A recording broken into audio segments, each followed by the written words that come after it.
Hello, j'espère que vous allez bien. Aujourd'hui on se retrouve pour une nouvelle vidéo. J'ai mon café et mon téléphone avec mes notes, donc we're all set. Donc aujourd'hui on va parler capsule wardrobe puisqu'en ce mois de janvier je me suis lancé le petit défi de tester le concept de capsule wardrobe. Donc j'ai fait un gros tri dans mes vêtements et j'ai mis de côté toute une partie des pièces que je n'allais pas utiliser ce mois-ci pour ne garder qu'un certain nombre de pièces qui constitueront mon dressing de janvier. Donc pour les personnes qui ne savent pas nécessairement ce que c'est le concept de capsule wardrobe, je vais vous lire une définition que j'ai trouvée sur le site Dressing Responsable. Donc une capsule wardrobe, c'est tout simplement une garde-robe pensée dans son ensemble et non pas pièce par pièce, cohérente et plutôt minimaliste. L'idée est de privilégier la qualité à la quantité, des vêtements qui vous vont vraiment et qui vont les uns avec les autres. L'intérêt est aussi de pouvoir limiter le nombre de vêtements que l'on possède sans se retrouver tous les matins à paniquer parce que l'on n'a jamais rien à se mettre. Donc je pense que l'expression « j'ai rien à me mettre », c'est vraiment quelque chose qu'on a plus ou moins tous connu. En tout cas moi c'est vrai que souvent je me prépare pour aller au travail et là je me dis je sais pas quoi mettre. J'ai plein de vêtements mais je ne sais pas quoi mettre. Donc ça fait déjà 2-3 ans que je fais vraiment attention aux pièces qui vont rentrer dans mon dressing, que je fais régulièrement du tri pour essayer de ne garder que les pièces que je porte réellement, mais je pense qu'on peut toujours faire mieux et je pense qu'aujourd'hui j'ai encore beaucoup de pièces auxquelles je peux être par exemple un peu attachée de façon sentimentale mais que je porte vraiment pas très souvent, ou bien des pièces que je trouve magnifiques mais qui sont peut-être un petit peu plus difficiles à porter parce qu'elles sont plus excentriques ou plus ceci, plus cela. Et dans tous les cas l'idée c'est vraiment pour moi d'expérimenter ce mois-ci, de voir si c'est un modèle qui peut davantage me convenir, parce que même si j'adore avoir pas mal de choix, j'aime bien avoir plusieurs pièces et pouvoir mélanger et pas nécessairement avoir vraiment un nombre très limité de pièces. Je suis pas quelqu'un qui est très porté sur un minimalisme, on va dire, un peu poussé. Je me dis que ça peut quand même être une bonne chose de tester et voir si potentiellement mon dressing fonctionne mieux avec un peu moins de pièces. Donc pour cette capsule wardrobe de janvier, j'ai inclus environ 35 pièces, ce qui n'inclut pas les sous-vêtements, tout ce qui est loungewear, par exemple les tenues hyper cosy, les jogging, etc., tout ce qu'on met pour rester chez soi, ou les vêtements de soirée, des choses qu'on va vraiment pas nécessairement porter au quotidien. Donc je pense qu'avec ces 35 pièces, honnêtement, j'ai largement de quoi faire, notamment parce que je ne vais pas au travail tous les jours, je suis beaucoup encore en télétravail, donc évidemment les jours où je suis en télétravail, je fais peut-être un petit peu moins d'efforts, je vais plus facilement porter des choses un petit peu plus cosy, plus de loungewear, donc je pense que avec 35 pièces, on va vraiment être large pour le mois de janvier, mais je verrai si jamais j'étends le fait de garder le concept de capsule wardrobe au mois de février et peut-être par la suite au mois suivant. En tout cas j'ai ma sélection pour janvier et je verrai après si j'ajoute ou si je supprime éventuellement certaines pièces pour les mois suivants si je décide de garder la capsule wardrobe. J'ai essayé de faire une sélection assez réaliste quand même, avec des choses que je porte vraiment, parce que globalement j'ai assez peu de pièces que je porte vraiment jamais dans mon dressing, sinon elles seraient déjà sorties. Mais voilà, je suis très curieuse de voir comment toutes les pièces vont aller les unes avec les autres. Et une petite chose que je trouvais importante à préciser, c'est que parfois quand on cherche des contenus autour des capsules wardrobe, je trouve qu'on a beaucoup des gens très minimalistes, avec des tons très neutres, des choses entre guillemets assez basiques, qui peuvent sembler entre guillemets un peu ennuyeuses parfois. Et je pense vraiment que le concept de capsule wardrobe c'est pas uniquement ça, et j'ai déjà vu par ailleurs d'autres capsules wardrobe, voilà, pas du tout ennuyeuses ou quoi que ce soit. Et je pense que l'idée c'est plutôt de faire une sélection de pièces qui sont nos basiques, nos indispensables, les pièces que l'on va vraiment prendre plaisir à porter, qu'on porte avec confiance et qui vont facilement se mélanger les unes avec les autres, même si c'est un imprimé hyper exubérant ou une couleur super flashy. Si pour vous en fait c'est un basique, n'hésitez pas à l'inclure dans une capsule wardrobe. L'idée c'est pas que ça soit que voilà, des choses hyper simples et discrètes, etc. C'est tout simplement que ça soit à votre image. Sur ce, je vais vous présenter ma sélection pour cette capsule wardrobe. Donc on va commencer par les pulls. Donc j'ai tout d'abord sélectionné un pull marinière qui est assez large, assez oversized. Un pull gris à col roulé, pareil, qui est assez large, oversized, très stylé je trouve et très chaud. Un petit pull noir à col roulé parce que c'est vraiment un basique qui pour le coup va littéralement avec tout et n'importe quoi. Un cardigan camel, je l'aime beaucoup, je le trouve trop confortable, il est très beau, donc c'est vraiment une pièce que je porte avec beaucoup de plaisir. Ensuite le pull Ulrich Rose Pâle de chez Cézanne qui est un pull doudou très cosy également.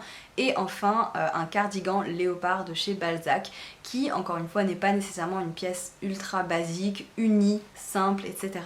Mais je trouve que l'imprimé léopard c'est un imprimé finalement qui se marie assez bien avec toutes les autres pièces on va dire un petit peu plus basiques et simples. Donc finalement c'est une pièce un peu statement que je trouvais sympa à inclure dans cette sélection. Au niveau des bas, évidemment un jean bleu classique, un jean slim noir parce que c'est vraiment peut-être le pantalon que je porte le plus facilement finalement. Un pantalon droit en simili-cuir si jamais j'ai envie de me sentir un petit peu plus fancy. Un pantalon super funky, très fluide et très agréable à porter que j'aime beaucoup, qui est parfait par exemple pour le télétravail parce qu'il est très confortable. Donc forcément c'est une pièce que je peux vraiment porter souvent. Ma petite jupe préférée, c'est une jupe noire fleurie que je porte vraiment très souvent. Peut-être un de mes meilleurs investissements en termes de vêtements, vraiment parce que je la porte, mais je la porte tout le temps et je l'adore, donc évidemment je l'ai inclus dans cette sélection. Et aussi un petit short en cuir. Donc voilà, ça fait une sélection de bas assez variée que je peux marier vraiment facilement avec tous les pulls et tous les hauts que je vais vous citer maintenant. À commencer par un t-shirt blanc en coton bio, hyper basique, hyper simple, vraiment la base des bases, il vient de chez Balzac. Ensuite j'ai aussi choisi un petit top noir façon caraco en satin avec de la dentelle qui vient de chez Maison Standard, donc lui il est parfait pour glisser sous un cardigan, sous un pull ou sous une veste par exemple, ça peut être super joli aussi. Ça fait un petit haut très facile à porter. Un t-shirt à manches longues et à col montant de chez Organic Basics qui est vraiment hyper confortable. Pareil, c'est quelque chose d'un petit peu plus décontracté peut-être que je porterai facilement à la maison ou bien sous une veste, sous un blazer par exemple, ça le rend beaucoup plus chic. Une blouse fleurie qui est du même imprimé que ma jupe Cézanne que j'adore, donc évidemment on peut les porter ensemble et ça fait comme une robe ou bien séparément, et je trouve que cette petite blouse en fait elle apporte tout de suite un petit côté féminin et chic à n'importe quelle tenue un petit peu simple avec un jean et des petites bottines par exemple. Une chemise blanche évidemment et un petit top à manches longues noir et col carré que je trouve très joli, très féminin aussi, que j'ai depuis des années et que j'aime beaucoup. Et ensuite pour les robes, il y a tout d'abord celle-ci qui est une robe en jean de chez Balzac que j'aime beaucoup. Le jean c'est vraiment quelque chose d'assez simple à associer, donc voilà, c'est une robe que j'aime vraiment beaucoup et que je me suis dit que j'allais inclure dans cette sélection.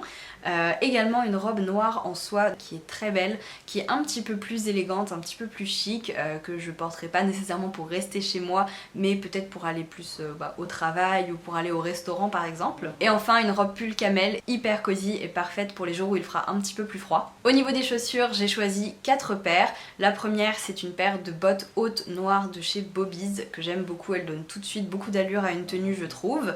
Également ma paire de bottines lacées plates un petit peu style combat boots de chez Rivecourt que je porte tout le temps parce qu'elles sont hyper confortables et que c'est vraiment l'alternative parfaite quand j'ai pas envie d'être en basket mais que je veux être à plat. Une paire de bottines à talons marron de chez Jonac que j'adore, je trouve qu'elle donne une allure folle, donc voilà, ça c'est une paire de bottines que j'aime bien pour aller au travail par exemple. Et bien entendu ma paire de baskets blanches. Donc pour les manteaux et les vestes, j'ai choisi 2 vestes, 2 blazers et 2 manteaux. Donc au niveau des blazers, il y a tout d'abord un blazer noir fluide que j'aime beaucoup, c'est vraiment une pièce très simple, assez classique mais qui se porte avec beaucoup de choses différentes, et également un blazer à carreaux, donc c'est voilà 2 vestes que je peux facilement porter pour aller au travail par exemple. Et au niveau des manteaux, j'ai choisi mon manteau camel Massimo Dutti que j'ai trouvé de seconde main, que j'ai fait reprendre pour qu'il soit à la bonne longueur et qu'il ne fasse pas 2 mètres de long et je l'adore, je le trouve vraiment très beau et c'est vraiment un de mes manteaux préférés pour l'hiver.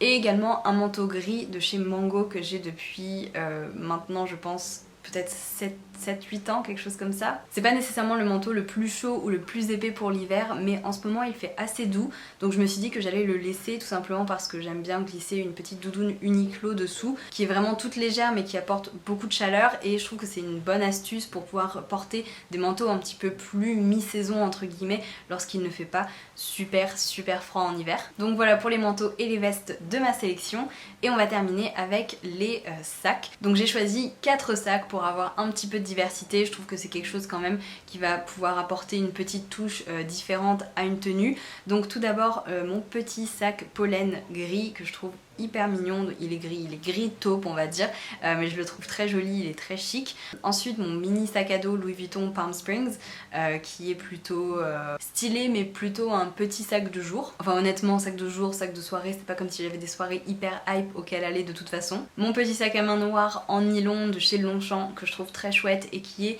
plus ou moins approximativement mon dupe du sac Prada. Et enfin mon sac à main Camel de chez Pollen qui sera on va dire le sac plutôt grand format de cette sélection.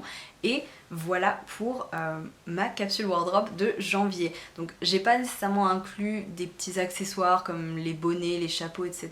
tout simplement parce que je n'en ai pas des tonnes, c'est pas des choses que je veux nécessairement contrôler et pareil pour les bijoux, j'ai pas une énorme sélection de bijoux donc je vais piocher dedans comme bon me semble. Mais en tout cas voilà ma sélection pour cette capsule wardrobe de janvier. J'ai vraiment hâte de pouvoir m'amuser avec les différentes pièces et concocter mes looks avec tout au long du mois et puis du coup vous faire une petite update à la fin du mois et voir un petit peu ce que j'aurais pu changer, quelles pièces j'aurais potentiellement dû inclure, quelles pièces je pourrais enlever parce que finalement je les porte pas vraiment et voilà on fera le point d'ici la fin du mois. En tout cas j'espère que cette vidéo vous a plu, n'hésitez pas à la liker si c'était le cas et si vous venez de découvrir ma chaîne n'hésitez pas à vous abonner et en tout cas on se retrouve d'ici quelques semaines et je vous dis à très bientôt. Ciao! Et n'hésitez pas à regarder ma vidéo précédente qui est juste ici.